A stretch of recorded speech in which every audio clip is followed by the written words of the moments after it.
Hey guys, gals, and dawdlers extraordinaire. My name's Jules, and I'm the Dawdling Writer. And today's video is about bucket lists.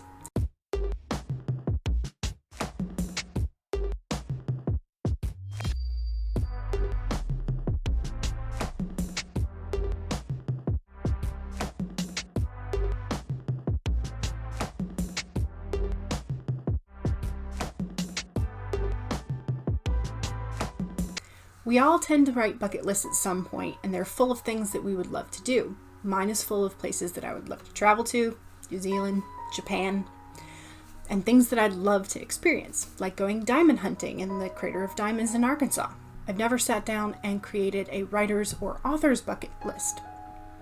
I recently saw Teresa Smeigh's video, and I will link that below, and she has 10 items on her writer's bucket list. And I was inspired to write my own bucket list. And Teresa was originally challenged by the Courtney Project during a live stream, so I will link the Courtney Project's channel as well. But before I tell you the 15 things that are on my writer's bucket list, don't forget to hit the like, the subscribe, and leave me a comment with what's on your bucket list. And if you do wind up making your own writer's bucket list video, make sure to come back and tell me so that I can go watch yours as well, because I'm really interested in what everybody has on their list. Item number 1. Finish a novel. So I have started several novels over the years, but I have never actually finished writing one. So the top thing on my writer bucket list is to finish writing a novel. Item number 2. I want to publish at least one romance novel. They're essentially modern fairy tales. They're fun. Item number 3. I want to publish a fantasy series. And the book that I'm currently writing, my work in progress, is book number 1 in at least a trilogy, and it's a fantasy YA.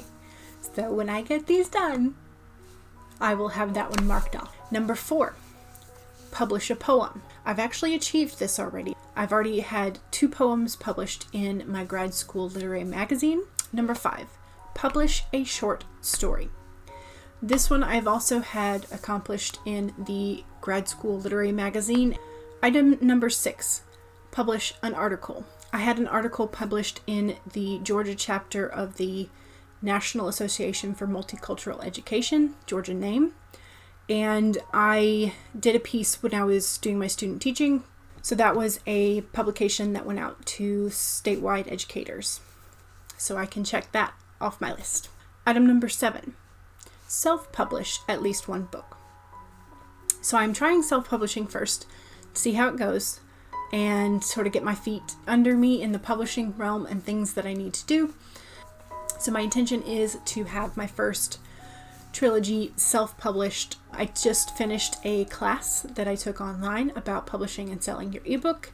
I purchased Mandy Lynn's The Book Launch Planner. I've got all of my TBR shelf that has to deal with books on publishing, and I will link that in the iCard. Item number 8 is get traditionally published. While I do want to have some books self-published, I also want to try getting traditionally published, making me a hybrid author. And I just think it would be kind of nice to have some of the decisions that it looks like I'm going to be facing with self-publishing sort of taken off.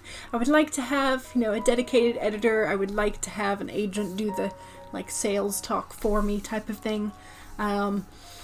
So I'm interested in that aspect of traditional publishing at some point. Item number 9, write and illustrate a children's book. And I've been seeing things floating around for different authortubers about writing children's books. And I have a couple of different avenues that I want to go in regards to children's books. I have a short detective series that is going to be more of chapter book. And then I also have picture books. I have 2 in particular that I would love to do as picture books. One is about a hummingbird and the other is about a whale, because those are already basically written. I just have to figure out how to make them look pretty. Item number 10, be able to make a living writing. This is of course going to be on a lot of writers' bucket lists, But that is that I love to write. I love making stories. I love being in my head and in my story world. And so being paid to do that is the dream. Item number 11.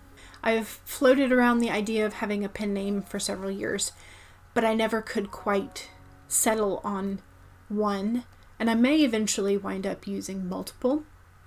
I mentioned this in a recent stream, but I was fascinated by Jayne Castle when I discovered that she has 3 different pen names, one for each time period that she's writing in. She has Amanda Quick as her Victorian era books, she has Jayne Castle for her contemporary, and she has Amanda Quick for her futuristic.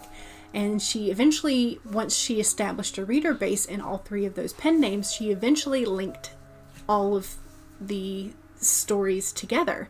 So she has trilogies that one of them is in the Victorian era, and then the next one is in the contemporary, and then in the future. So it's a fascinating thing. Item number 12. I would love to make it to the Amazon bestseller list, because every time I go and check out Amazon for new reads, they have the really attractive bestseller little icon, and I'm like, ooh, maybe this will be good. So I would like it to make it to the Amazon bestseller list. And likewise, number 13 on the list is to make USA Today's bestseller list. Number 14, the New York Times bestseller list. And finally, number 15, the last item on my writer's bucket list, is to be satisfied with a book that I've written. Because I know a lot of times, especially in my writing, I am always dissatisfied. I always want to go back and edit or change something. So the final thing on my bucket list is to be satisfied and be happy with something that I have finished. So that has been the 15 items on my bucket list. Don't forget to check out the channels that I mentioned in the description and my TBR shelf in the iCard. And let me know what's on your bucket list. So thank you for watching. Don't forget to leave me a like, give me a comment, and I will see y'all next time. Bye.